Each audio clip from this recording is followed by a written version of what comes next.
Hello everyone, this is the last video of the design of steel structure in which we will discuss the numerical on the design of roof trusses. So let's start. The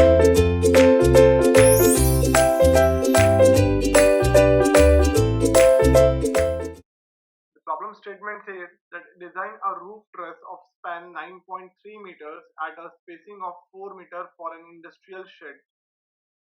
The height of the eaves is 6.5 meters and it is situated near Noida. The roof truss is supported over 40 centimeter thick brick masonry. Use the galvanized iron sheets as the roofings, of which the deadweight is given as 112.7 Newton per square meter. Now here some information has been given to us that this type of truss which has been shown to you, this is known as the Pratt truss. This we have discussed in the classification of the roof trusses. So when we discussed about the different components, we saw that the bottommost part of the roof truss, this is known as the eaves. So the height of the eaves from the ground that has been given to us, that is 6.5 meters. That means the height of the building or the industrial roof truss that has been given to us as 6.5 meters. While the span of the roof truss that has been given to us as 9.5 meters, that means there will be in total number of 1, 2, 3, 4, 5 and 6 panels. So that means the width of one panel, therefore the width of one panel, that will be equal to 9.3 divided by 6, and that will be equal to 1.55 meter. Now if we look at this inclined distance, that is the distance for a rafter between two panel points, so this will be basically, we will be using the triangle geometry, and in that we will be using some trigonometrical properties. So in this we know this base width, that is 1.55 meter. We know this angle, so and we are assuming this to be x. Therefore cos 30 will be equal to 1.55 divided by x. So from here the value of x that we can calculate, that will be equal to 1.79 meter. That means all of these values will be 1.79 meter, this will also be 1.79 meter, and the last one will also be equal to 1.79 meter. So this is the basic geometry of the truss that has been given to us, so we have solved this. Now other than this, any design data that is missing, that we have to assume corresponding to a suitable value. So that is the basic design philosophy for any type of structure, be it in the RCC or in the steel structures. Now first of all we'll do the load calculation for the truss, only then we can design the roof truss. So first starting with the load calculation.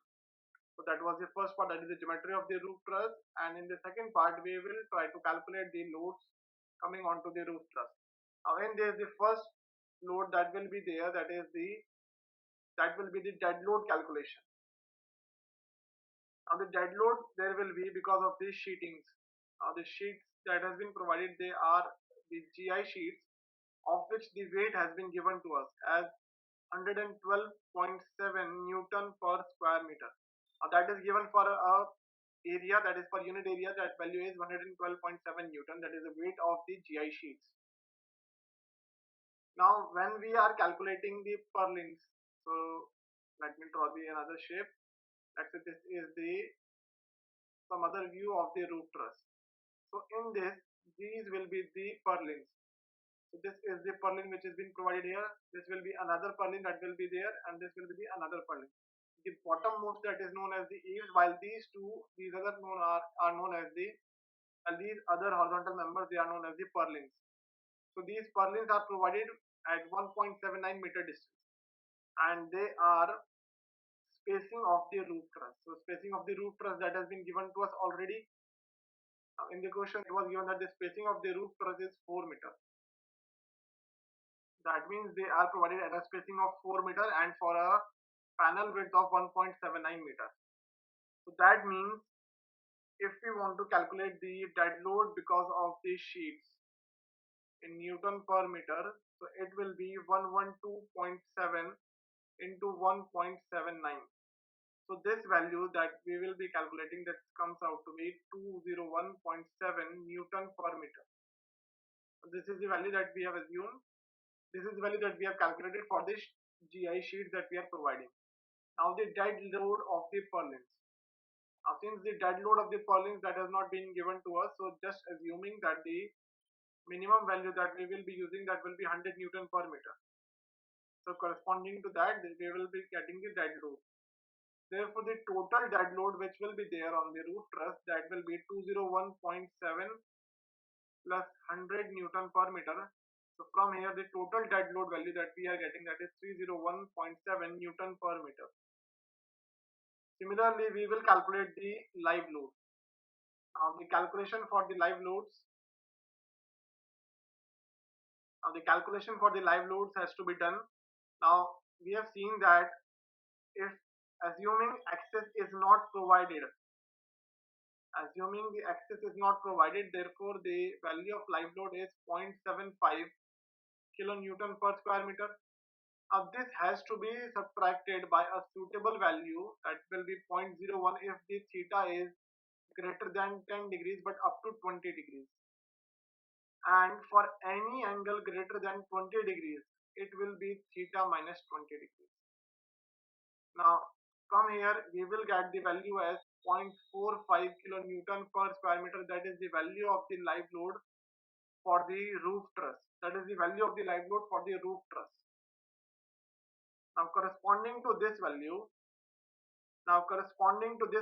we will take the minimum load of 0.45 kilonewton per square meter for the purlin, and this will be acting in the horizontal direction. And for the trusses, what we'll do, for truss we will take the two-third of this value. Let's say this will be 0.45, two-third of this value will be 0.3 kilonewton per square meter. This will be the value that will be taken for the trusses. Now the third component of the load calculation, that will be the wind load. Therefore the calculation of the wind load has to be done. Now for Noida, that is the location of the roof truss, the basic wind speed is 47 meter per second. That is the basic wind speed. Similarly, other factors that we will be calculating directly from the table, the K1, that is the risk coefficient or the probability factor, that is 1.0, that is dependent upon the design life of the structure. K2 is the terrain factor, that is calculated as 0.88 depending upon the height and the location of the building. And K3 is the topography factor, which is again 1.0. Now based upon this, we will calculate the design wind speed, and design wind speed, that is denoted by Vz, and that is equal to basic wind velocity into K1 into K2 into K3. Now the basic wind speed is 47 meter per second into 1 into 0.88 into again 1. So from here we will calculate this value as 41.36 meter per second. And this is the value of the design wind speed. Now once we have got the design wind speed, then we will calculate the design wind pressure, and that is denoted by Pz, that is equal to 0.6 times Vz square. Now from here, if we replace the value of Vz as 41.36 that we have got in the previous step, the value of the design pressure, that is Pz, that will be equal to 1026.4 Newton per square meter. That is the pressure intensity. Now if we look at the ratio of the H by W, now the height of the building that has been given to us as 6.5 meter, while the width of the building that is given as 9.3 meter, that is the span of the building. Now this value, if we calculate, that is 6.53 divided by 9.3, that comes out to be equal to 0.698. Now this value is greater than 1 by 2, that is the limit, that is it is greater than 0.5, that is 1.2, and it is less than 1.5, that is 3 by 2. Now corresponding to this, we will be having certain coefficients which we will be using. So I'm drawing the table on the next page. Now the total pressure, since we know that the total pressure or the total pressure force, that would be correct. First we will be calculating the total pressure. So the total pressure, that will be equal to the external pressure coefficient minus internal pressure coefficient, and this should be a maximum value into design wind pressure. Now correspondingly we will be having CPI as two values, that is the internal pressure coefficient will be having two values depending upon the normal permeability and the H by W ratio, that is plus minus 0.2. So once we will be taking plus 0.2 and other time we will be taking minus 0.2, and we will be evaluating that which one is yielding the maximum wind load. Now corresponding to the two conditions, we will be having two conditions. So for both of them, if the wind is normal to the ridge, because when the wind is blowing, let's say this is the wind, this is the roof truss, and the wind is blowing in this direction, this will be perpendicular to the ridge, and other condition may be possible that the wind is blowing in this direction, so it will be parallel to the ridge. So we will be having two conditions, that the wind may be blowing either normal to the ridge or perpendicular to the ridge. It may be blowing either perpendicular to the ridge or parallel to the ridge. Now when it is blowing normal to the ridge, in this case we are having two sides. The one side which will be facing the first the wind velocity, that will be known as the windward side, while the other side that will be known as the leeward side. Now corresponding to these two, the external pressure coefficient that will be varying. Now corresponding to windward side, that is minus 0.2, and for leeward side this value is minus 0.5. Now correspondingly the value that we will be getting here, minus 0.2, then again minus 0.2, that will be minus 0.4 into pressure, that was 1026.4. From here we will be getting this value as minus 410.6 Newton per square meter. Similarly, corresponding to this value, this will be negated out, this will be cancelled out, because it is also minus 0.2 and it is also minus 0.2, and both are cancelling out each other. So this will be 0. The next value that we will be getting, that comes out to be 718.5 Newton per square meter, while this value that comes out to be minus 308 Newton per square meter. Now this is the calculation for the wind blowing normal to the ridge. If wind is blowing parallel to the ridge, now in this case there will be only one case possible, and corresponding to that we will be having external pressure coefficient as minus 0.8, and minus 0.8 and minus 0.2, this will be giving us minus 1. Corresponding to this external pressure coefficient of minus 0.8, we will be having maximum or the total pressure as 1026.4 Newton per square meter, and similarly here we will be getting this value as minus 616 Newton per square meter. Now we can see that for all the values that we are having, the maximum value is obtained is 1026.4 Newton per square millimeter per square meter. That means the maximum wind pressure that we will be having, that will be corresponding to this intensity only. Therefore the maximum wind load for unit area, that will be of minus 1026.4 Newton per square meter, and it will be acting on both the sides of the roof truss. And here negative sign that indicates the force is uplifting, that means it will try to uplift the structure. Therefore, since we have got all the components of the load, therefore the total load that will be equal to the dead load plus wind load, dead load plus live load, that is the first combination. So from here if we take out the combination, that comes out to be 301.7, that was the dead load, while the total live load that has to be calculated. So the total live load was 450 Newton per square meter. Now here load calculation we are doing 450 Newton per square, that was for the plan area, and for the purlin of length 1.79 meter. So from here we will be getting this value as 450 into 1.79. So this value comes out to be 805.5 Newton per meter. So adding this value, this is 805.5. So this is the live load calculation. So from here, if we add the total load, this will be 2, this will be 567, then 0, this will be 1107.2 Newton per meter. That is the total load corresponding to the dead load and the live load. Other possible combination for the total load may be, or the total load may be the combination of the dead load and the wind load. Now correspondingly, if we want to calculate the dead load, this will be same, that is 301.7. Now for the wind load, we know this maximum wind intensity that came out to be 1026.4 Newton per square meter. Similarly, multiplying this by 1.79, we will get the value as 301.7 minus this will be 1837.3. Now from here, if we subtract this value that we are getting as 1535.6 Newton per meter. Now out of these two combination that we are trying, the dead load and the live load and the dead load and the wind load, we know the maximum value has been obtained for the combination of the dead load and the wind load. Therefore, we will be designing the structure corresponding to this value. Now, when we are considering the wind load as the design load, when wind load is considered in the design load, then a reduction is being done. Therefore, reduction of 33 is to 1 by 3%, that is 33.33, and reduction has been done.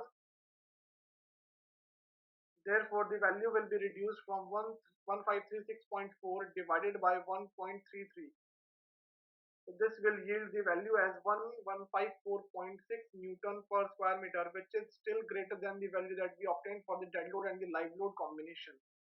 And that was 1107.2 Newton per meter. So this is 1535.4. So this is the value that we are getting.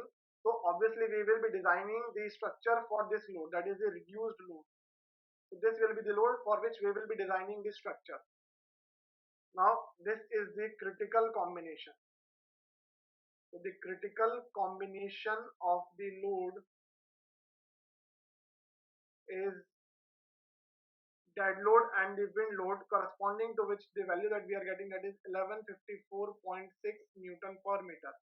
Now from here we will calculate the maximum bending moment for the purlin. So the maximum bending moment for the purlin, because in the roof truss we will be designing the purlin section. So the maximum bending moment for purlin, that is given by the relation as WL by 10. Now this is the load when we are having the concentrated load. Now this W here is the concentrated load. If this is the uniformly distributed load, then it is given by WL square by 10. So similarly here we will be placing this value as W that we are getting as 1154.6 into L will be the spacing of the truss. This will be the spacing of the truss, because that will be the span of the purlin. So it will be 4 square divided by 10. So from here the maximum bending moment for the purlin, that comes out to be 1847.3 into 10 raised to the power 3 Newton millimeter. This is the value of the maximum bending moment for the purlin. Now we know from the pure bending equation that M upon I is equal to F upon Y. From here, if we calculate the value of F, that comes out to be M upon I upon Y. Now here I upon Y is the section modulus that is represented by Z. Now therefore the Z value will be equal to M divided by F.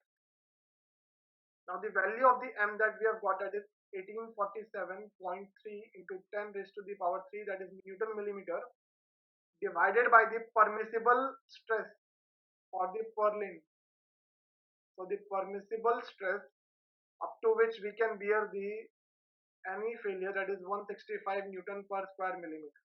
Now replacing this value here, we will get the section modulus as 11.2 into 10 raised to the power 3 cubic millimeter.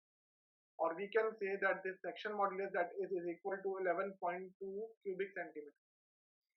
Now from the Indian Standard Handbook, we will check all the sections, usually the section of the angle section or the channel section, and in that we will see that which section is yielding the section modulus of this value. The section modulus corresponding to this value or closer to this value, we will be taking the higher value. So the section modulus or the section that is having the section modulus corresponding to this value will be chosen as the purlin section. Now other dimensions are also to be evaluated. So the minimum depth that will be chosen for the angle section, that will be equal to L upon 45. Here L is the length of the purlin member, that is 4000 divided by 45. This comes out to be 88.88 millimeter. This is the minimum depth, and the minimum width of the purlin section that we will be choosing, that will be L divided by 60. So that will be 4000 divided by 60. So from here this value will be 66.66 millimeter. Therefore, if you look at the handbook for the given section of the required section, then we will come to conclusion that we will be providing a Indian standard angle section of 90 by 90 by 6 millimeter size of weight 8.2 kg per centimeter. We will be providing an Indian standard angle of 90 by 90 by 6 millimeter of weight 8.2 kg force per meter, and it will be having a section modulus that is represented by Z of 12.2 cubic centimeter. So that means the required, this is the provided, and it is greater than the Z required, which was 11.2. Therefore this section is okay, and all the minimum dimensions have been checked. The minimum depth, that is 88.88, we are providing greater than that, and minimum width also is greater than the 66.66 millimeter. So that means that's how we have completed the design of the section. That means we will be providing the angle section. So this will be the angle section, and it will be running in the length. So this will be the length. Now here we will be providing the angle section in this form. So that's how we will be providing the angle section throughout the section, and this width will be 4 meter. So that completes the design of the roof truss. In that we have designed the main component, that is the purlin. So that completes the design of steel structure. Thank you.